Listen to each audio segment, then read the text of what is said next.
नमः शिवाय। ओम नमः शिवाय। ओम नमः शिवाय। जय शिव शंभु, जय मा काली। नमस्कार बंधुरा, आज 18 জানুয়ারি 2026 রবিবার, মৌনী অমাবস্যা। আজ আমরা স্মরণ করব এক এমন মহা পুণ্যময় অমাবস্যা তিথির কথা, যেদিন স্বয়ং আদ্যাশক্তি মা কালী নীরবতার মধ্য দিয়ে তার ভক্তদের হৃদয়ে আবির্ভূত হন। যে অমাবস্যায় অন্ধকার ভয়ের নয়, বরং শক্তির প্রতীক, সেই তিথি হল মৌনী অমাবস্যা।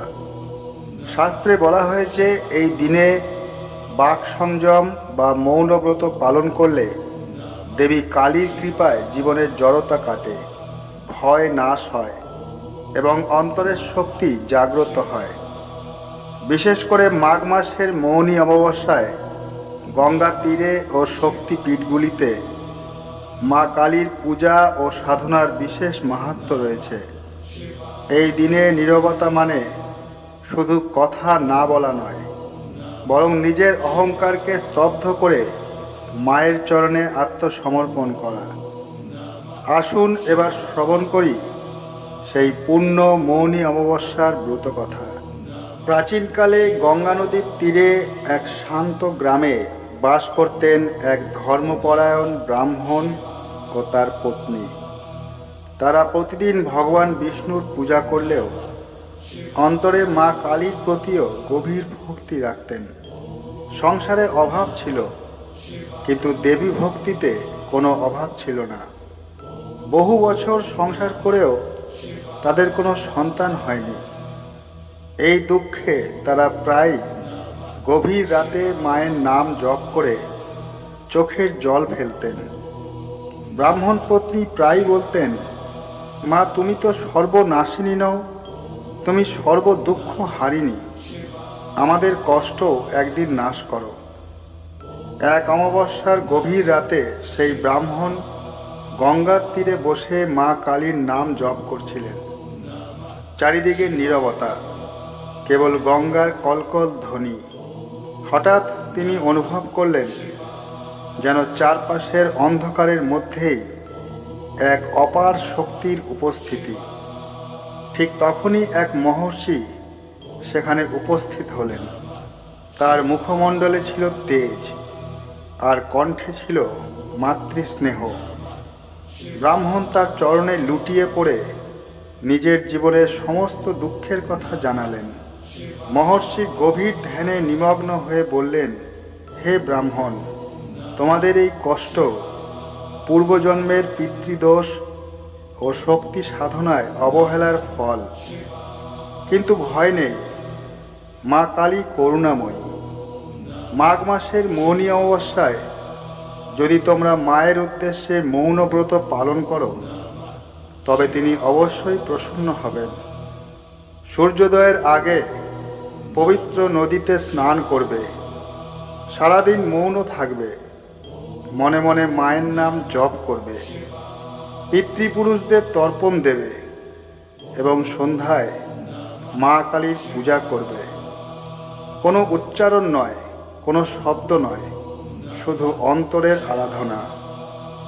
মহর্ষির আদেশ শুনে ব্রাহ্মণ দম্পতি মায়ের উপর সম্পূর্ণ ভরসা রেখে ব্রত পালনের সংকল্প নিলেন।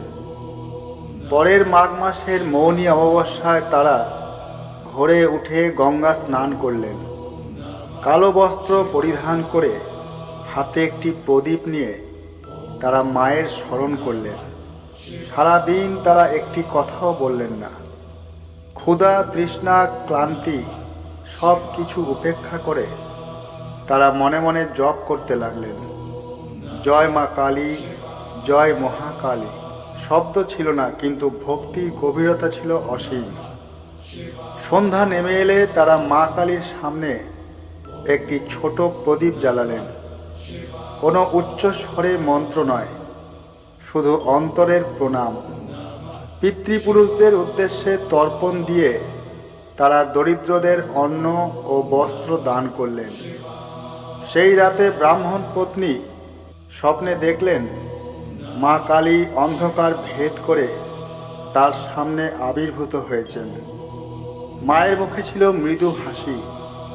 তিনি আশীর্বাদ করে বললেন, ভয় পেও না, তোমাদের নীরব ভক্তি আমি গ্রহণ করেছি। এই ব্রত পালনের পর তাদের জীবনে আশ্চর্য পরিবর্তন এলো। সংসারের দুঃখ ধীরে ধীরে দূর হতে লাগলো। অল্প দিনের মধ্যেই ব্রাহ্মণ পত্নী গর্ভ ধারণ করলেন। সময় হলে তাদের ঘরে এক পুত্র সন্তানের জন্ম হলো। সেই সন্তান বড় হয়ে শক্তিমান, ধার্মিক ও নির্ভীক হয়ে ওঠে, যেন মায়ের শক্তিরই এক প্রকাশ। তখন ব্রাহ্মণ বুঝতে পারলেন, মৌনী অমাবস্যার নীরব সাধনার মাধ্যমে মা কালী নিজেই তাদের জীবনে আবির্ভূত হয়েছেন। শাস্ত্রে বলা হয়েছে, মৌনী অমাবস্যায় মা কালীর উদ্দেশ্যে মৌন ব্রত পালন করলে ভয়, দুঃখ ও পিতৃদোষ নাশ হয়।